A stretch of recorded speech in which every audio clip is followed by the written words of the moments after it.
Vidéo. Voilà une nouvelle vidéo avec Abdelaziz El Mansouri qui est pour la troisième fois mon invité parce qu'il y a aussi un webinaire. Alors, je ne sais pas dans quel ordre tout ça sera mis sur YouTube, mais vous aurez également ces interventions dans un webinaire. Il y a un nouveau webinaire qui est prévu. Tout tourne évidemment autour de la nutrition puisque Abdelaziz est un naturopathe fonctionnel, ce qui n'est pas si courant que ça, c'est pour ça qu'il nous intéresse. Et alors, aujourd'hui, nous rebondissons sur quelque chose qu'il a mis en avant. Je crois que j'ai vu passer ça sur sa page Facebook ou sur son site. Enfin, il y a un internaute qui m'a connecté à ça et je trouvais intéressant parce que Abdelaziz s'effarait du Nutri-Score qu'on donne à la canette de Coca Light. Bon, et donc voilà, c'est le sujet. Moi, je ne connais pas bien l'histoire des Nutri-Score, donc aujourd'hui, je vais être très passif. Je vais peut-être faire mes petites anecdotes habituelles, histoire d'un peu donner des réparties quand même, mais je ne connais pas le sujet du jour, et donc c'est Abdelaziz qui va le présenter dès maintenant. Ok, ben écoutez, bonjour à tous. Bon, je ne me présente plus, tu l'as déjà fait. Et bon, ben on est content de se retrouver aussi pour. Enfin voilà, je crois que toi et moi, on est lancés dans une guerre là, contre ces mythes nutritionnels. Et là, enfin, un des trucs aberrants, moi, c'est pareil, je suis tombé dessus complètement par hasard. Mais ça faisait un petit moment parce que si tu veux, nous, ça avait fait tout un foin le Nutri-Score avec cette histoire du bleu là, du fromage bleu, comment on appelle ça? J'ai oublié le nom. En fait, tu sais, les bleus, le fromage de brebis, quoi. Et qui avait reçu une note Nutri-Score de E. Alors, tu viens de citer, toi, ce Coca Light qui est bourré de tout sauf de nutriments, qui reçoit une note B. Et derrière, tu as ce fromage bleu qui est parfaitement comestible et superbe en termes de micronutriments, qui reçoit, lui, une note E. Et pour faire dans la même parenthèse, il y avait aussi l'huile d'olive qui a reçu une note D, sachant que Nutri-Score, ben, tu as 5 lettres, A, B, C, D, E. Et c'est classé par couleur, tu vois, tu pars du vert foncé et tu vas jusqu'au rouge foncé. Donc, si tu veux, voilà, on est dans le rouge pour l'huile d'olive et pour le fromage bleu. Et puis Le derrière, Roquefort, tu veux dire le le Roquefort. Roquefort, voilà, exactement. Excuse-moi, j'avais complètement oublié. Là, j'ai pris un trou de mémoire sur le Roquefort. Pourtant, Dieu sait que j'en mange, tu vois. Et donc, en fait, voilà, on voulait poser un petit peu les bases et expliquer un petit peu ce que c'était que ce Nutri-Score pour que les gens comprennent d'où ça vient et qu'ils ne soient pas choqués de voir des étiquettes comme celles qu'on a vues passer. Et surtout qu'ils ne se laissent pas tromper par les étiquettes une fois de plus. Donc, en fait, si tu veux, en termes de réglementation, il y a juste une réglementation qui est en place, c'est l'EU numéro, je crois, 1169-2011, un truc comme ça. Je pense que c'est en 2011 qu'elle est sortie. Et en fait, ce règlement, il s'appelle l'INCO. Et l'INCO, en fait, c'est le seul truc qui est, comment dire, obligatoire pour les industriels à poser sur leurs produits. Et dans cette réglementation, on leur impose de déclarer, bon, de mettre la déclaration nutritionnelle et la liste des ingrédients.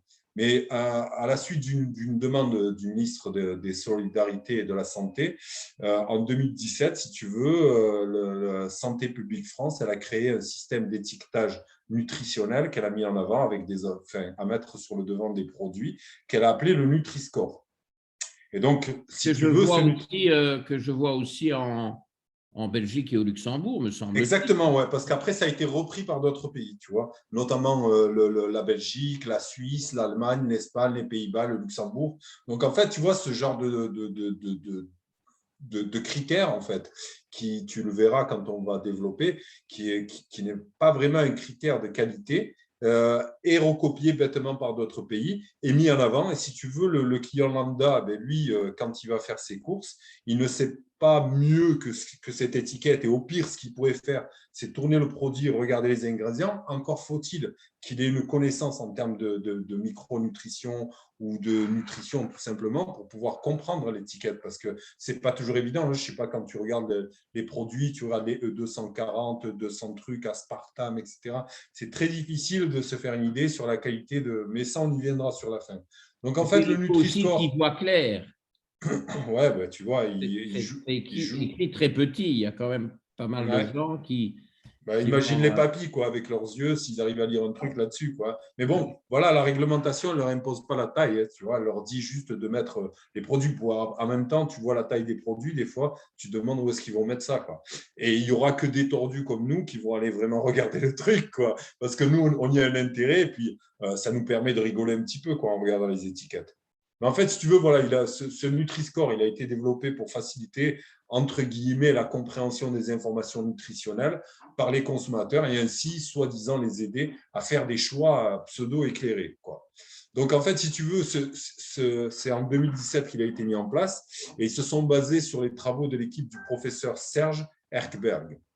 Donc, en fait, si tu veux, c'est basé aussi sur l'expertise de l'Agence nationale de sécurité sanitaire, l'ANSES, comme on l'appelle, nous, et celle du Haut Conseil de la santé publique. Tu vois, j'aime bien, moi, ces trucs, c'est Haut Conseil, Agence suprême, tu vois, c'est vraiment du verbalisme, mais tu n'as pas idée, quoi. Donc, du coup, le Haut Conseil de la Le santé Serge publique, en question, hein, j'ai peur d'estropier son nom.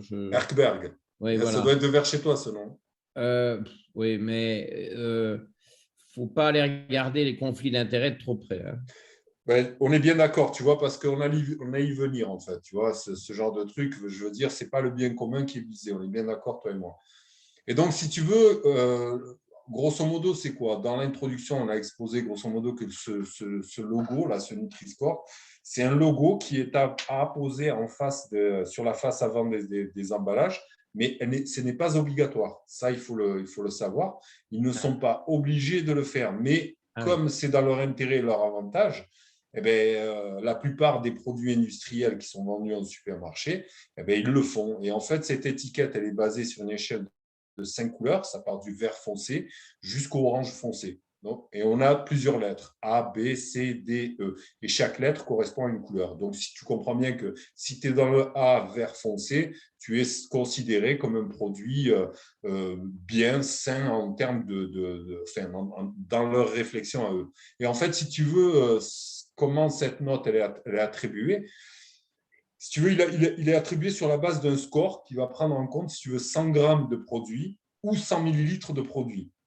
Rappelons que c'est essentiellement des produits étiquetés, emballés, donc ça ne concerne pas les fruits et légumes, la viande qui est vendue chez le boucher, etc. C'est essentiellement, là où on va trouver des légumes, ce sera des légumes râpés, emballés dans ce style-là, ou d'autres légumes emballés. Tout ce qui est emballé, eh bien, on peut y apposer une étiquette. Et c'est Donc, basé sur… c'est déjà un peu un début de problème, ça, parce que ce que nous conseillons, enfin, nous, mais ce n'est pas un nous royal, hein, je suis certain que tu conseilles la même chose, donc je t'englobe dans le nous, mais c'est plutôt d'essayer d'utiliser des produits. Moi, je suis très content quand je peux me dire que sur une journée, je n'ai mangé que des produits sur lesquels il n'y avait pas d'étiquette. D'ailleurs, je pense que ça doit être un des conseils que tu donnes à tes clients hein, quand ils te Oui, disent comment manger. c'est facile à donner. Écoutez, bon, si vous consommez des choses que vous avez largement préparées vous-même, mais il n'y a pas besoin de faire des préparations sophistiquées, bon, qu'est-ce que je vais manger ici après notre entretien Zoom? Du poulet, un petit poulet, des petites patates, des petites patates rissolées. Ben, il faudra bien ça parce que j'en reviens. D'ailleurs, je suis toujours en tenue des bois, hein, je reviens sorti dans les bois assez homériques avec Goliath. Pas Oxo, mais Oxo est solidaire. Donc, on voit ici ce qui reste de Goliath, c'est-à-dire pas plus grand-chose de valide. Il est out, gelé, il y avait 2 degrés, il a douché. Et alors, Oxo, ben, il est solidaire. Voilà. Et il sort une petite patte du panier pour être certain que Goliath ne va pas venir l'envahir. Et voilà, ils sont bien. Et donc, poulet, petite patate, du chicon, une salade de chicon avec du persil plat. Huile d'olive. Voilà. Ah oui, oui, sur la salade. Bon, je dois Et encore l'huile affiner. d'olive classée Je D. mangerai Hein. peut-être du chocolat, un peu de chocolat noir après, pour dire de finir en beauté. Bon, alors le chocolat, oui, bon, Un on peut carreau. en avoir pas nécessairement emballé, mais celui que je vais manger sera emballé. Non, Non, mais tu as du très chocolat. peu Enfin, nous, de on choses dit, emballées. voilà, il faut que ce soit au-delà de 85% de chocolat noir, quoi, du vrai cacao, quoi. Oui, oui, mais ça, c'est bon, mais ça, c'est Ouais. c'est Bon, la tu norme, regarderas le hein, c'est la Nutri-Score. norme ici. Mais de toute façon, je n'aime pas même du 70%, 70%, je trouve que ça devient trop sucré, ce n'est plus vraiment.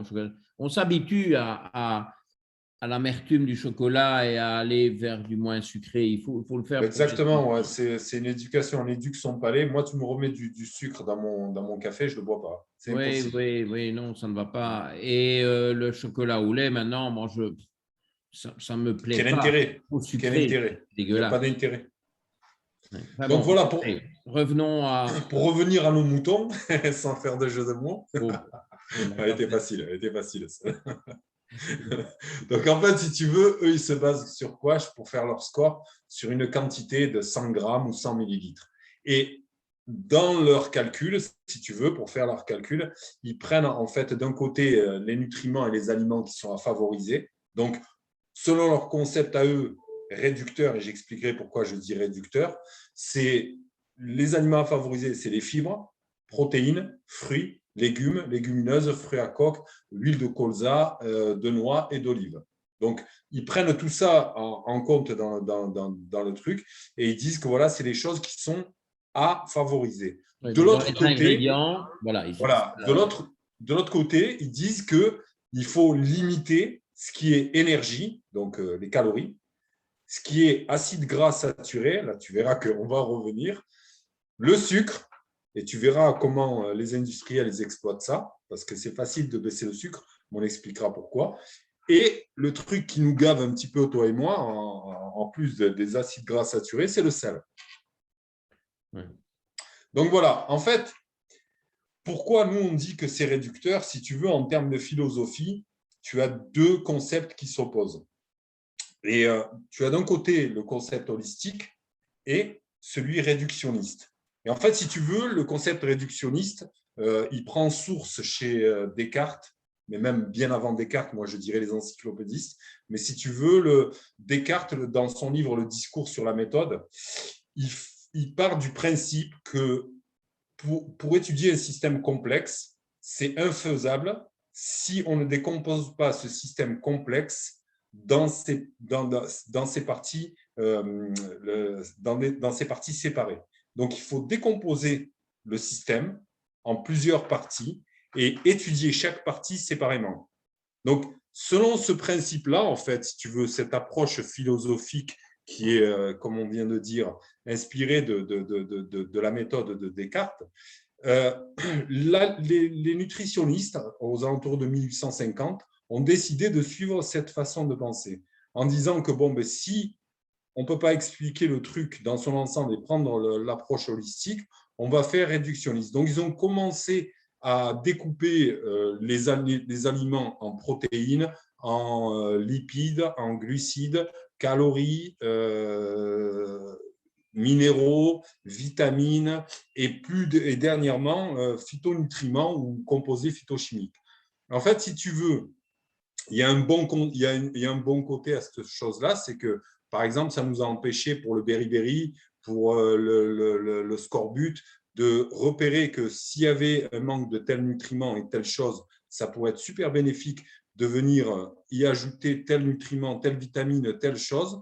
Ça, c'était bien. Mais là où ça a commencé à dévier, moi, dans l'histoire moderne de la nutrition, je remonte ça à Ansel Keys. Ansel Keys, si tu veux, il a pris la méthode selon laquelle le gras, tu vois, ce que je t'explique, c'est qu'il a pris une partie de l'aliment, là il va prendre une partie du nutriment qui va être le gras, il va incriminer le gras, donc en disant que le gras saturé était ce qui posait problème, et de là en fait, ils ont commencé à diaboliser ce genre de produit. Et l'industrie a sauté sur le fait et a créé ce qu'on appelle, nous, les margarines, tous ces produits industriels de gras trans, auxquels ils ont rajouté des oméga-3, ils ont rajouté des trucs pour soi-disant venir aider la santé. Mais on se rend compte d'une chose, en fait, c'est que depuis qu'ils ont adopté ce genre de philosophie, la santé des gens va de pire en pire. Et quelqu'un qui a contredit Ansel Keys, c'est le docteur Raven. Le docteur Raven avait démontré que ce n'était pas un problème de gras, mais un problème de résistance à l'insuline. Et en fait, si tu veux, l'approche en termes de nutrition, elle est beaucoup plus complexe que leur approche réductrice. Je vais te prendre par exemple le délire sur les calories. Si on part du principe des calories, ça n'a jamais été un concept physiologique. Je veux dire, quand tu regardes un livre d'anatomie, physiologie, biologie, tu verras jamais dans un de ces bouquins les calories pour expliquer un concept physiologique. Je veux dire, c'est plutôt les hormones et la réaction des aliments que les aliments vont avoir sur notre métabolisme et les réactions physiologiques qu'elles vont créer dans notre corps, plutôt que de prendre juste les calories et me mesurer ça. Et pourquoi, par exemple, l'huile a un score D? Parce que si tu prends 1 gramme de sucre et 1 gramme d'huile, eh bien, l'huile, elle fait 9 calories et le gramme de sucre, il fait 4 calories. Donc, du coup, qu'est-ce qu'on va déduire dans ce genre d'étiquetage? On va dire que l'huile d'olive est mauvaise puisqu'elle est beaucoup plus calorique. Et donc, ce concept-là, si tu veux, réductionniste que je viens de décrire, c'est exactement tout l'inverse de ce qu'il faut faire en termes de nutrition. On va prendre la chose, par exemple, pour le sucre. Le sucre, les industriels, ils ont bondu sur le truc. Qu'est-ce qu'ils ont fait? À la place du sucre, ils vont mettre de l'aspartame. Et donc, l'aspartame, enfin, je te laisse développer. C'est pour ça que une boisson avec un édulcorant voit son score Nutri-Score monter à D, comme parce le qu'il y a moins de Coca-Light. calories. Mais Alors tout ça est basé sur les calories. Moi, j'interdis à mes collaborateurs, médecins ou nutritionnistes, de donner des conseils de calories. Les patients demandent, combien de calories est-ce que… Moi, je ne veux même pas entendre parler de ça. Ça me paraît aberrant. Je base beaucoup plus sur l'appétit, la satiété et la faim. La satisfaction de l'appétit, voilà, c'est ça qui nous dit. Exactement. Parce que qui sommes-nous pour aller décréter…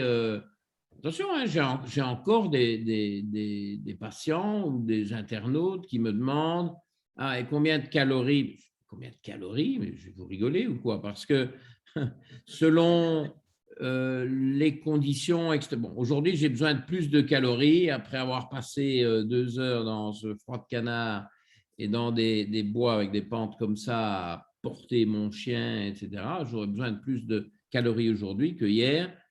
Où j'ai consulté toute la journée. Bon, ça paraît logique. Et puis, en hiver, par rapport à l'été, s'il y a du stress, s'il n'y en a pas. Bon, donc, qu'est-ce que vous voulez donner un menu type qui intègre une quantité de calories bien spécifique?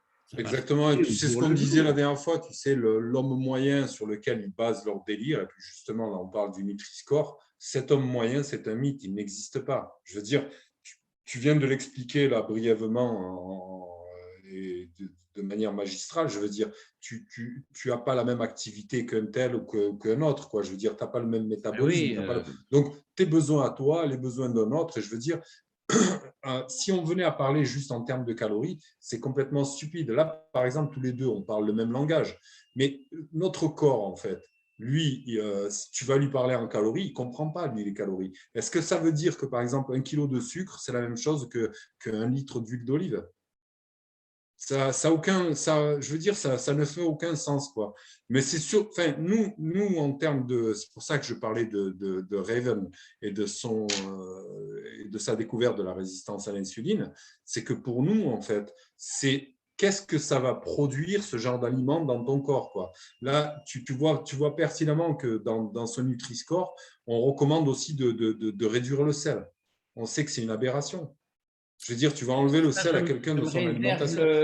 Je me réserve l'envie et le droit de faire une capsule sur le sel. Je pense que ça mériterait parce qu'il y a beaucoup de confusion.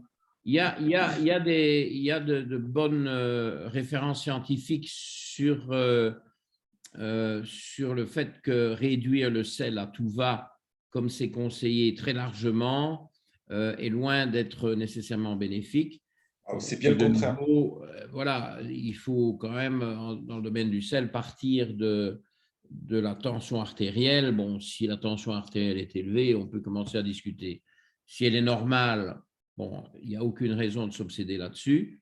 Si elle est basse, je suis désolé, mais faire les recommandations officielles sur la consommation de sel à des gens qui sont déjà hypotendus, hein, et il y en a, hein, une fonction surrénalienne insuffisante favorise l'hypotension et on a besoin de sodium pour remonter et les surrénales et la tension. Donc, mais ce thème du sel, on ne va pas développer Ouais, non, aujourd'hui. Ça mérite on une va pas capsule épiloguer, mais si tu entière. veux, Ouais. enfin, je veux dire, tu sais, il y avait eu cette étude Intersalt là, qui avait fait justement une étude là-dessus, et il s'était rendu compte que si tu diminuais le sel de 59%, tu ne diminuais ta tension artérielle que de 2 millilitres Oui, de c'est même mercure. pas, Donc, même c'est que pas. dalle, c'est que dalle, c'est vraiment idiot. Et on le sait très bien, c'est le sucre. Mais bon, on va pas épiloguer Moi, je là-dessus, quoi. préfère de loin, ce que je fais assez systématiquement avec mes patients, je dose le sodium sur les urines de 24 heures et j'ai une bonne idée de la consommation de sel.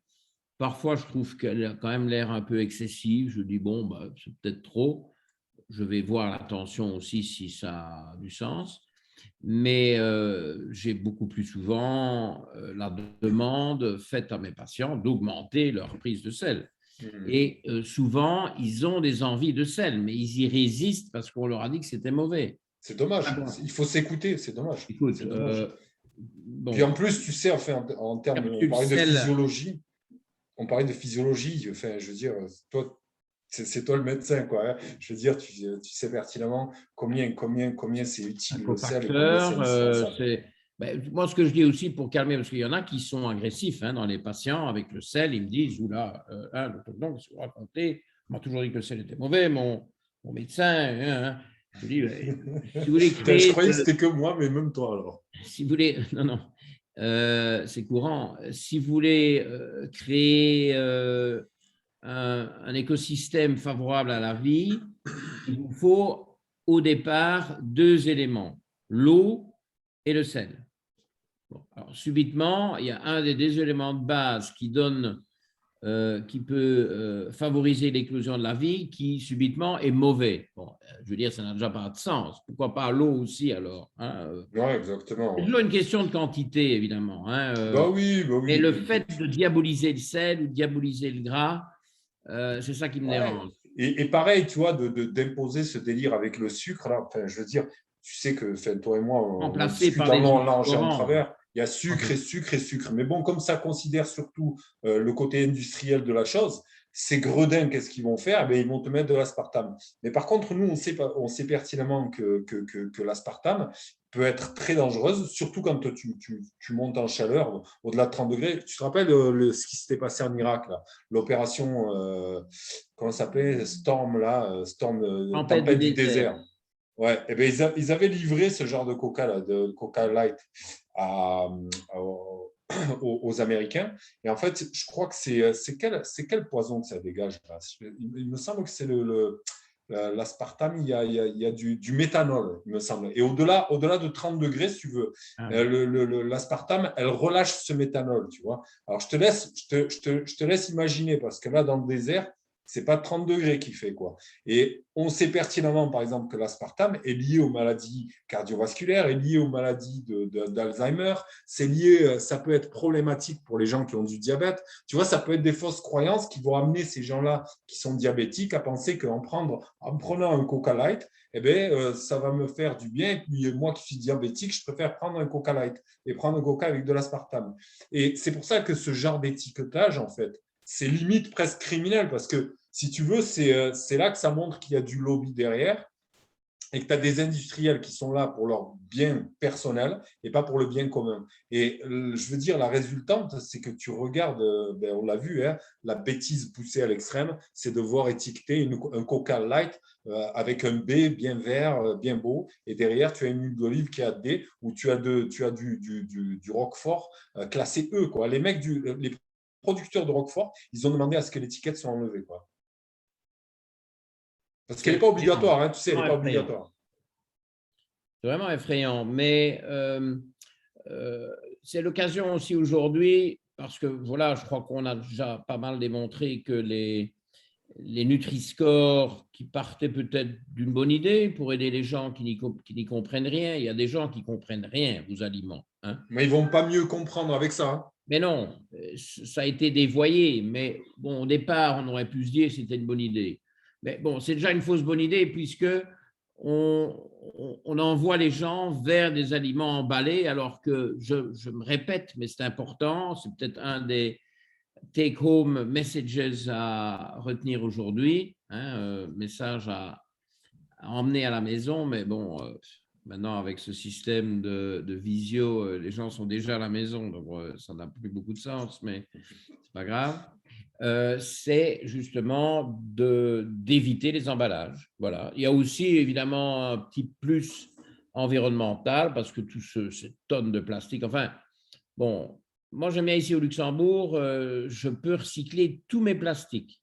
Tous mes plastiques sont recyclés. Il n'y a plus un gramme de plastique qui part dans les poubelles normales. Alors, je ne sais pas comment ils font, ça doit être quand même compliqué. On fera une vidéo si tu veux, Georges. Tu verras qu'il y aura beaucoup à dire sur le recyclage. Je veux dire, tu peux arrêter ton délire du recyclage et tout jeter au même endroit parce que le jour où tu vas découvrir ce qui se passe réellement, tu vas comprendre que c'est un bon foutage de gueule.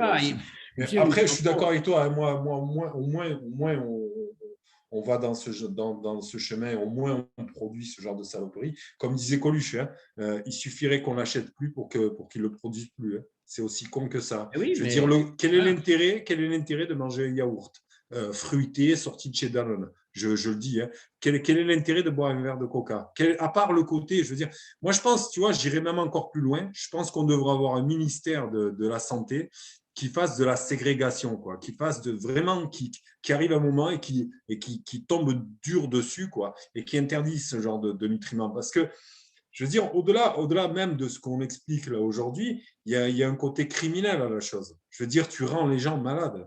C'est ça le bout du truc. Parce que tu vas prendre, là, on a parlé que d'aspartame, on a parlé que on peut parler de milliards d'ingrédients qui s'utilisent. Enfin, limite, maintenant, il y a même des chercheurs à l'INRA qui expliquaient que c'est même plus des nutriments, quoi. Je veux dire, on ne peut plus parler de nutriments. Quand on met une étiquette en disant que c'est un Nutri-Score, c'est un abus de langage. Je veux dire, qu'est-ce que tu as dans un yaourt? Du sucre. Il n'y a rien. Je veux dire, en termes de micronutriments. J'interdis, moi, les yaourts aux fruits. Bon, on peut prendre un yaourt nature, mettre des fruits dedans, moi, ça ne me dérange pas. Mais des yaourts aux fruits achetés tels quels, j'exige que mes patients regardent les étiquettes. Et les étiquettes, c'est pour hurler. La quantité de sucre qu'il y a là-dedans est monstrueuse. Rien à voir avec le sucre des fruits. Il y a un peu de sucre des fruits parce que déjà, il n'y a pas beaucoup de fruits. Et alors, il y a une tonne de fructose ajoutée qui est un conservateur, qui donne des dates de péremption plus longues et qui, évidemment, est addictif. Et comme nous n'avons pas, le corps n'a pas les moyens de signaler un excès de fructose, ça n'existe pas. On sature en glucose, on sature en graisse, on n'a plus envie, on arrête. Mais le fructose, il n'y a rien qui nous permet d'arrêter. Donc, tu sais qu'il l'étudie. Ouais. Le pot monstrueux de ces yaourts aux fruits. Et ça, c'est la première chose à rejeter. Quand j'ai un questionnaire alimentaire, je vois ça sur le questionnaire alimentaire où j'ai déjà une crispation. Je me dis, voilà, ça, c'est quelqu'un qui n'y connaît rien en nutrition. Bon, maintenant, je reconnais que je suis là pour apprendre. Donc, je ne vais pas jeter ce patient-là dehors, mais le patient a déjà une étiquette. Ouh là là, il y a beaucoup de boulot à faire avec ce patient-là. On ne mange, on n'achète pas des yaourts aux fruits tels quels, qu'on mette un fruit de saison, idéalement local. Bon, en hiver, c'est un peu plus difficile. On peut un peu être plus bienveillant en hiver sur les fruits qui ont voyagé. Voilà. Cet après-midi, juste en revenant de la promenade, j'ai acheté des oranges d'Algarve. Un petit épicier portugais. Ici au Luxembourg, il y a beaucoup de Portugais. Les vraies oranges d'Algarve, elles ne sont pas belles, etc. Elles sont délicieuses. Bon, on va dire que cette saison. C'est vrai que ce n'est pas un circuit vraiment court, mais au mois de décembre, il n'y a pas grand-chose. En même temps, au Luxembourg, tu risques pas de les trouver, hein, je veux dire, local. Là, tu es obligé de les avoir. Mais bon, là, c'est pas bien grave. En général, bon, le yaourt, c'est un truc qu'on aime bien en été. Il ne faut pas en voir des problèmes avec les laits, etc. Mais ça, c'est une autre discussion. Voilà, on veut ajouter des fraises, très bien. Ben, on prend des fraises fraîches et on les ajoute au yaourt. Acheter un yaourt aux fraises, ça n'a rien à voir avec ça. D'ailleurs, je crois que quand on a assaini ses papilles, amélioré ses qualités gustatives, il y a quelque chose de dégueulasse, d'artificiel. Ouais. Il y a un goût dans ces yaourts sucrés qui est le même dans tous, hein, qui est certainement lié à ce. Et le fructose qu'ils ajoutent, c'est du high fructose corn syrup. Exactement. C'est un machin infect.